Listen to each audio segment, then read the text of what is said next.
અમદાવાદના નરોડા સ્થિત જાંગીડ બ્રહ્મ સમાજની વાડી ખાતે રામકુમાર તથા દયારામ અર્જુનલાલ શર્મા પરિવાર દ્વારા સમસ્ત ખંડેલવાલ પરિવારના સૌજન્યથી ભવ્ય સુંદરકાંડનું આયોજન કરવામાં આવ્યું હતું.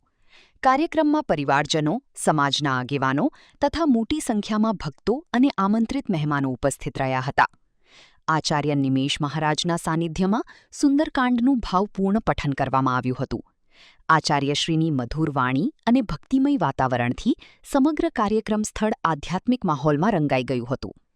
આ કાર્યક્રમ દરમિયાન ભગવાન શ્રી હનુમાનજીની હનુમાન ચાલીસા તથા વિવિધ ભજનોનું પણ આયોજન કરવામાં આવ્યું હતું. ભક્તોએ શ્રદ્ધા અને ભક્તિભાવપૂર્વક સુંદરકાંડ પાઠ તથા ભજન કીર્તનમાં ભાગ લીધો હતો.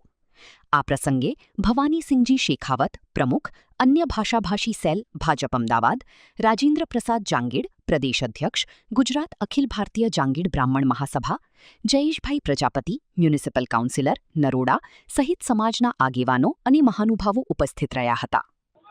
હું રાજપાલ શર્મા, જાંગીડ બ્રાહ્મણ સમાજવાડીનો અધ્યક્ષ નિમાયો તે હેતુથી સુંદરકાંડ પાઠનું આયોજન કરાયું અને એમાં સમસ્ત જાંગીડ બંધુઓએ હાજરી આપીને આ કાર્યક્રમને ગૌરવ આપ્યું. અને ભવાનીસિંહજી, એમની સાથે સાહિત્ય વિભાગના શ્રી ઋષિ શર્મા, બધા લોકો આવ્યા અને આખા સમાજના તમામ મહત્વના પદે વિરાજમાન લોકો, જાંગીડ બ્રાહ્મણ સમાજના અધ્યક્ષ શ્રી રાજેન્દ્રજી એ પણ આવ્યા અને કાર્યક્રમને સંપૂર્ણ અને સુંદર રીતે સંપન્ન કરાવ્યું.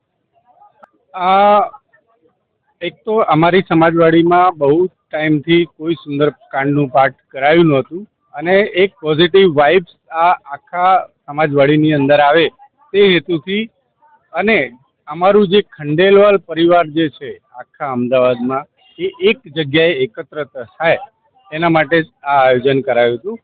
અને બધાને ભોજન, મારા તરફથી બધાને એવી ઈચ્છા હતી કે ભાઈ તમારા તરફથી અમારે ભોજન કરવું છે, એટલે એ રીતનું એક મનમાં આવ્યું ને હનુમાનજીનું સુંદરકાંડ બોલેલું હતું એટલે આ આયોજન કરાયું. સમાજને વધારે તો હું બહુ નાની ઉંમર છે, કહી જ ના શકું, પણ આ રીતના આયોજનો થતા રહે કાયમ અને બધા એક જગ્યાએ ભેગા થાય અને મળીએ સમાજની અને વાડીની ઉન્નતિ કઈ રીતે થાય એના વિશે ચર્ચા થાય, ભેગા મળીએ તો મતભેદો દૂર થાય અને એક સાથે ભેગા મળીને સંપ થાય, બધાનો સંપ આખા સમાજનો થાય તે હેતુથી આ કાર્યક્રમ.